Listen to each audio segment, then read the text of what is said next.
Magandang umaga po. Ako po si Acacia Faith Yohudo, miyembro ng Group 37 Bravery na nag-aaral sa Malinta National High School.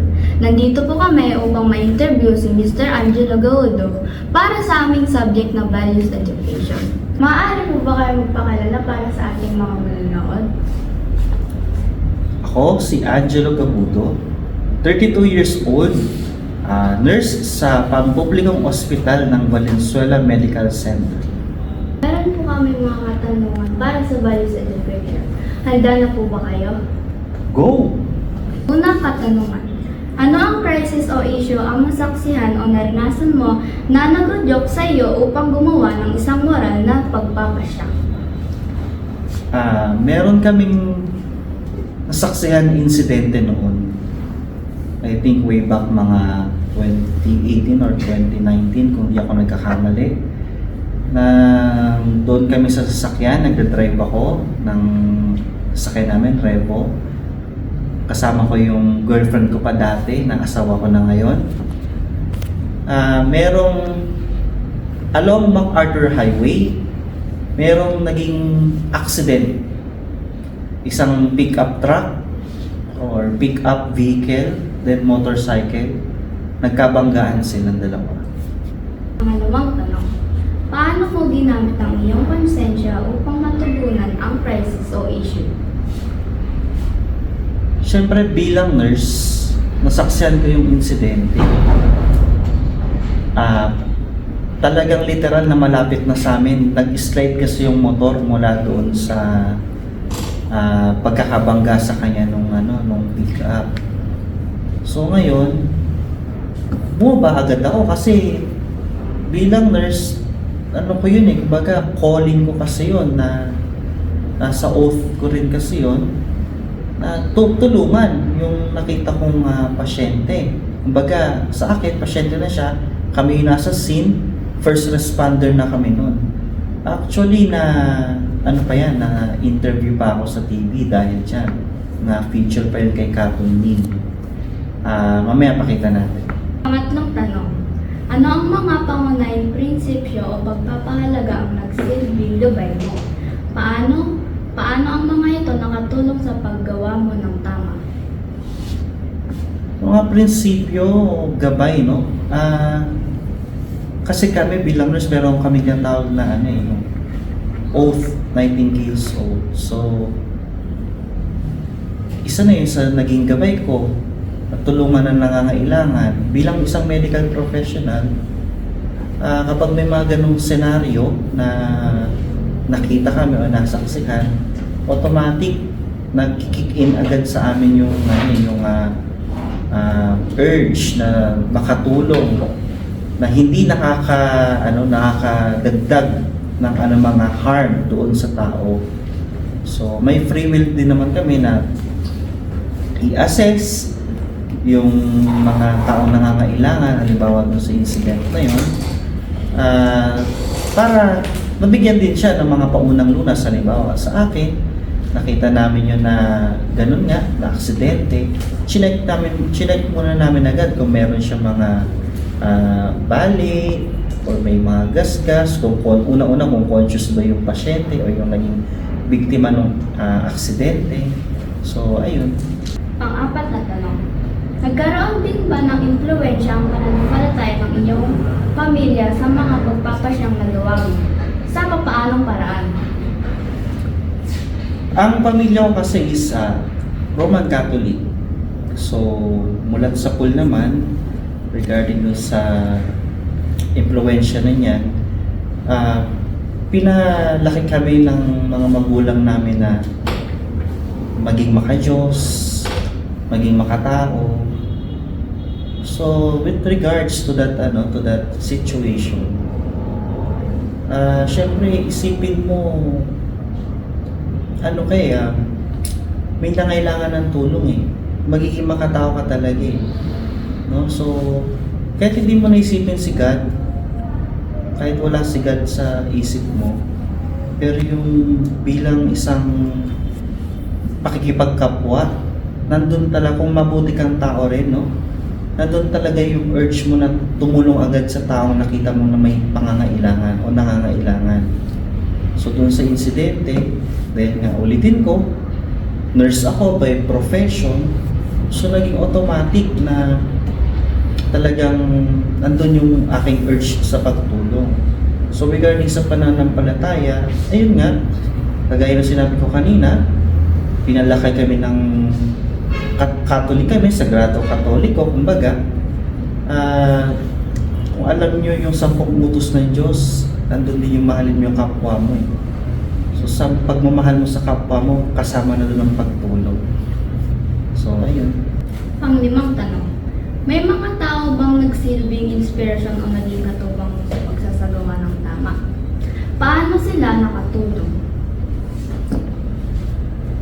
Siyempre meron.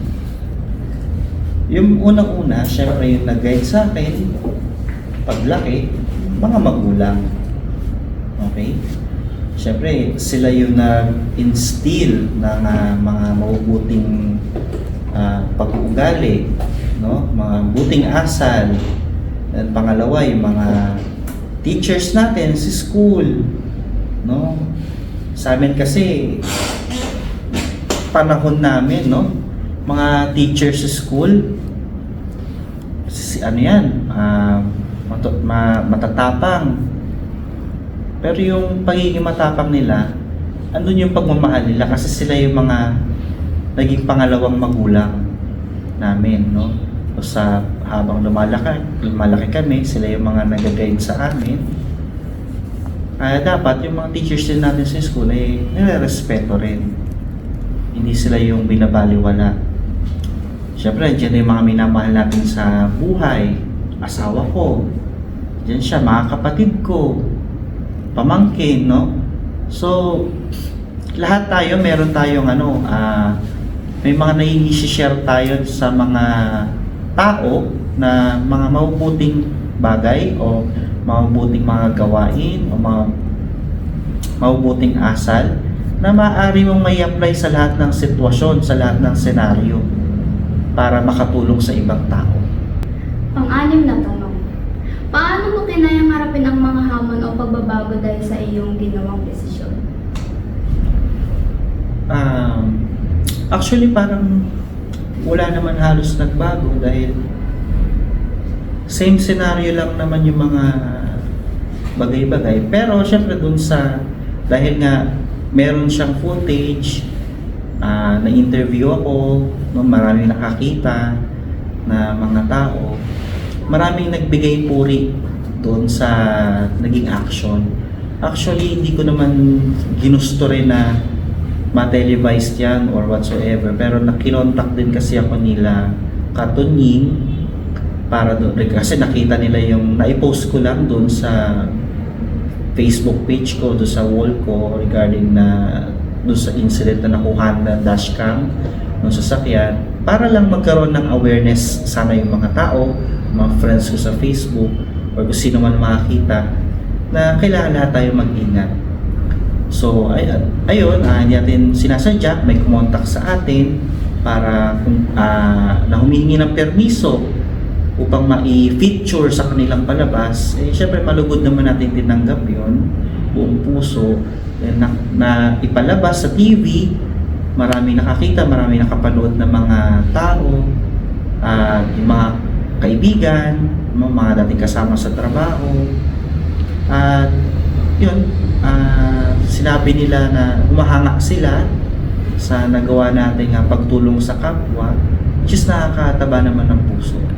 So technically parang wala naman akong kailangan harapin o wala naman technically nangyari mga pagbabago, kung lang na appreciate lang talaga nila yung naging tulong natin dun sa tao. Pang-pitong tanong, ano ang naging epekto ng tamang pagkilos sa iyong ginawa sa iyong sarili, kapwa at lipunan? Sa aking sarili, hindi naman sa pagbubuhat ng bangko,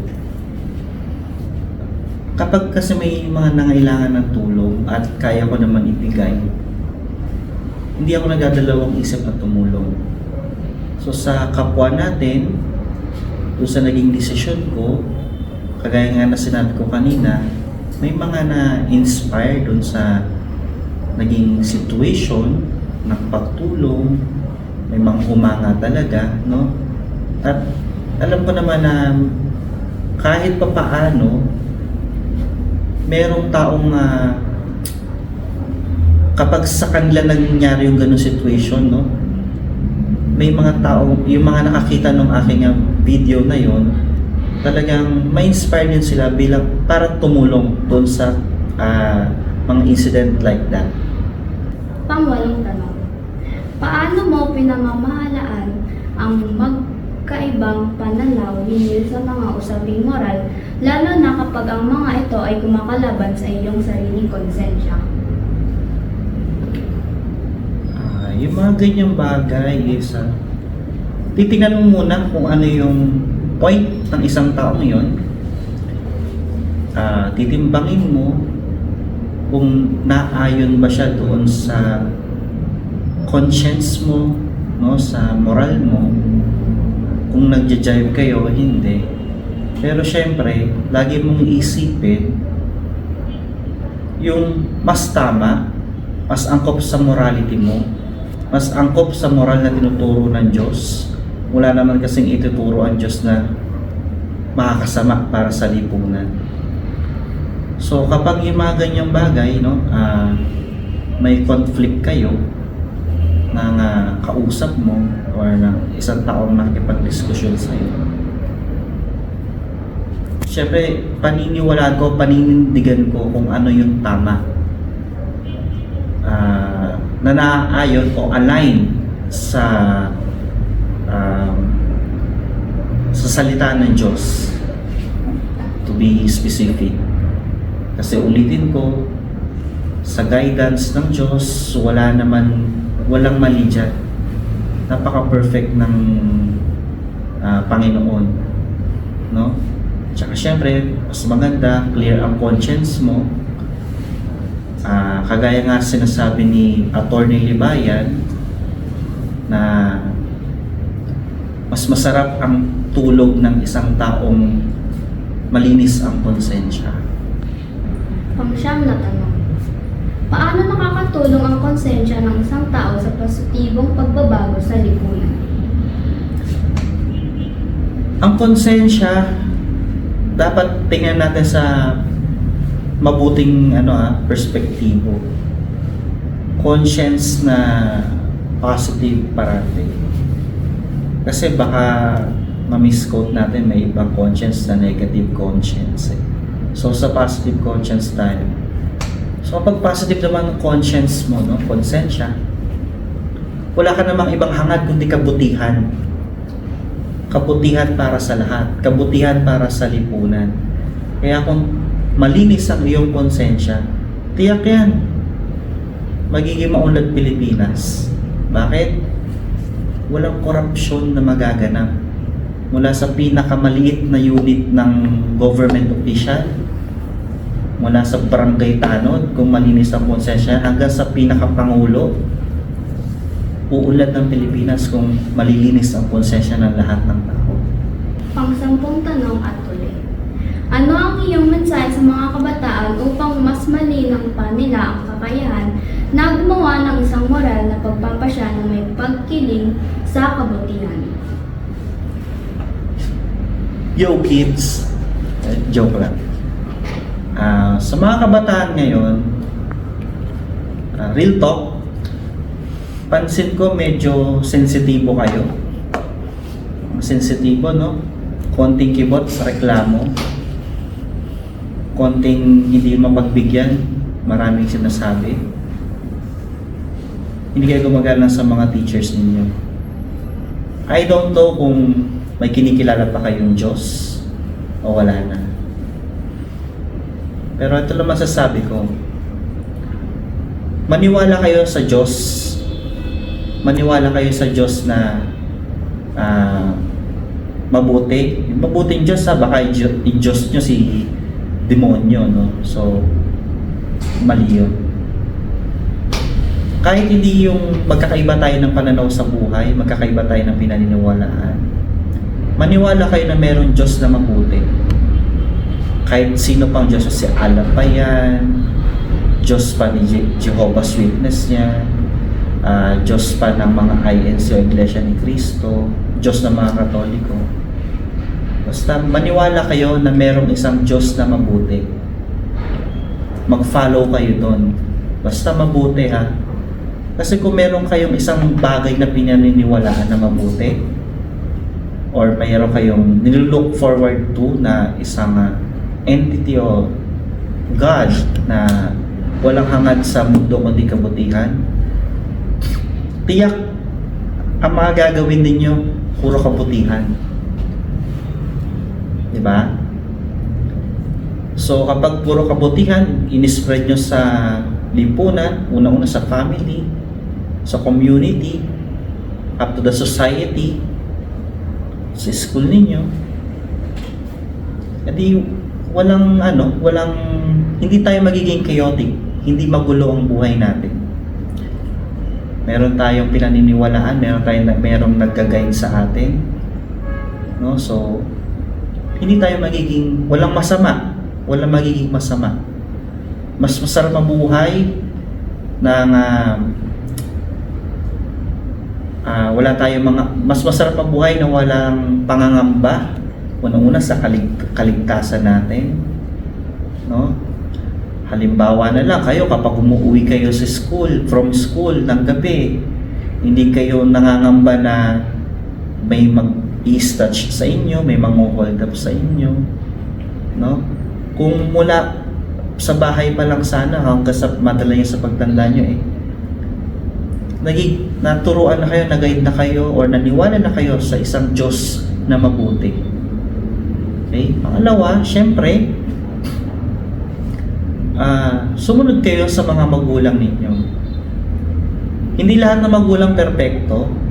May mga sablay din, no? Meron dyan mga tatay na lasinggero, nanay na chismosa, nanay na walang alam kundi makipag-chismis lang, bingo sa kalsada, walang pakialam sa anak. Pero deep inside, meron naman yung mga feelings na mabubuti para sa kanilang mga anak. I-generalize natin, walang naghangad ng kasamaan. Walang naghangad na magulang na kasamaan para sa kanilang mga anak. In general ha, kasi hindi naman natin sinasabi na lahat ng magulang mabuti. Pero sumunod kayo sa magulang ninyo, mahalin ninyo ang magulang ninyo. Dahil hindi sila laging nandiyan para sa inyo. No? Pag nawala sila, mamimiss nyo rin sila. Kapag naging magulang kayo, doon nyo marirealize kung paano ang isang pagmamahal ng magulang para sa mga anak. Lahat yan gagawin para sa kabubuti ng anak. Sumunod kayo sa magulang ninyo.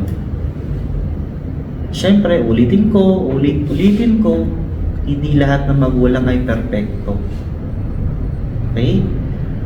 May masasamang magulang. Siyempre, tingnan na lang natin yung positibong bagay. Kapag may isang taong medyo minalas-malas na napunta siya doon sa pangit na magulang, no? Tingnan natin yung perspective na positive.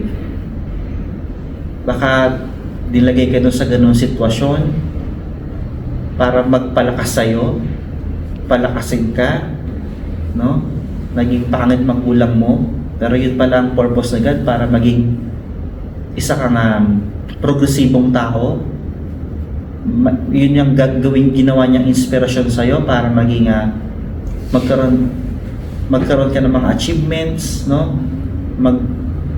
Magsumikap ka para makaahon dun sa pangit na kinalalagyan mo.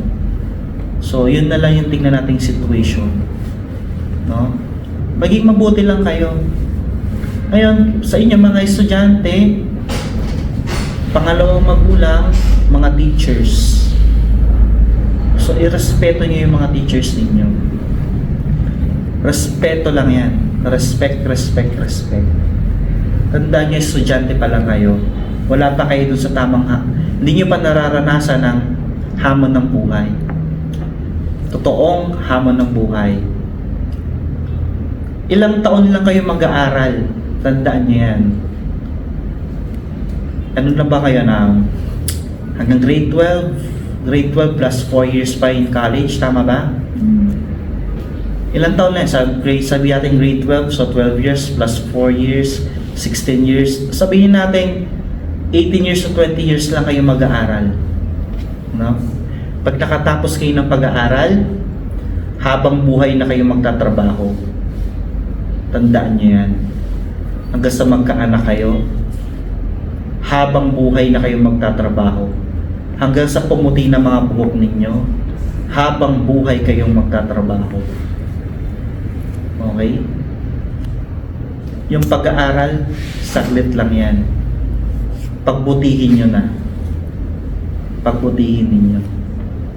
Hindi naman namin sinasabi na maging top students kayo, no? Top students, hindi. Kumbaga, sa magulang ninyo, yung pagiging top students, bonus nyo na lang yan. No? Ang importante lang, lalo na sa magulang, makapasa lang kayo. Yun lang yun. Matapos ang pag-aaral at makapasa. Maging mabuting tao, maging mabuting tao sa lipunan para lahat tayo magbe-benepisyo naman doon. Okay? Yun lang. Maraming salamat po Mr. Angelo sa interview na to. Madami po talagang may inspire dahil sa iyong mga salita na nakakatunaw ng puso. Maraming salamat po dahil nagdaan po kayo ng oras para sa aming interview. Siyempre, kayo mga estudyante, welcome na welcome. Welcome sa mga ganitong mga pangangailangan ninyo. Welcome kayong lumapit sa akin, sa amin, sa asawa ko. At maraming salamat din dahil napaunlakan nyo kami sa ganitong klaseng interview. Maraming salamat. Maraming salamat din po sa inyong panonood. Ito po ang aming presentasyon. Muli ako po ulit sa Keisha Faith Gaudo, miyembro ng Group 3.